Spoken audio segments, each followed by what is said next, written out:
The exam as a whole, it has 3 stages. You all know that. That is prelims, mains, and interview stage. What mistake I did in initial stage was that I used to see those 3 stages in very separate spectrum. But if you think about it, your preparation has to go side by side for all those stages, 3 stages simultaneously. If you are prepared for prelims, you might be able to clear prelims in this attempt itself. But if you're not prepared for mains, it will be a dead end. You won't be able to get the mark to clear the cutoff. So, and as well as if you're able to clear mains as well, the interview stage is also a very exciting stage where you have to showcase your personality, right? So in this whole journey, you cannot develop your personality overnight or in few weeks. So in this entire journey, if you prepare this exam as if you're developing your values, your personality, then your interview will naturally go very well. Let me give my example. I had my previous attempts, I couldn't make it. But in every setback, I was able to bounce back. I learned to bounce back. And it made me more like humble. And it made me more aware of the things that what are my strengths and weakness and all. So by learning from all those mistakes and working on it, I was able to give my best on the day of the interview.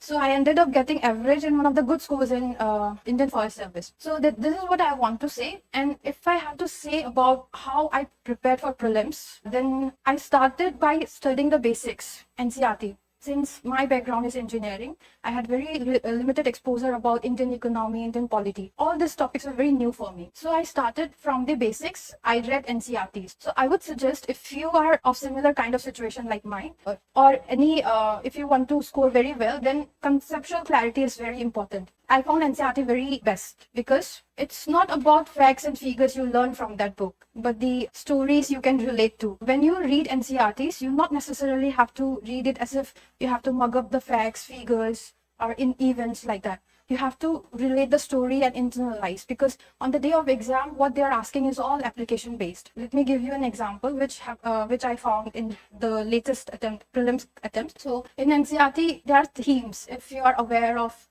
those books, any one of you are aware of their book called Themes, which has 3 parts related to Indian history, right? So I'm very fond of those books. In one of the part, there is a chapter which talks about a woman Nawab of Bhopal. So, what is the name? Can anyone of you remember? Some Shahjahana Begum, I think. She was very interested in restoring the artifacts. So in that chapter, it tells that how she was associated with Western archaeologists in restoring the artifacts. So I found that very interesting because I could link to the story. I was not looking for the facts and figure. I was trying to understand what happened in the past and trying to internalize the incident, right? But since the story was very interesting, I found certain names in that chapter. That is Walter Elliot. That name represents an archaeologist. And in the prelims, they give certain personalities.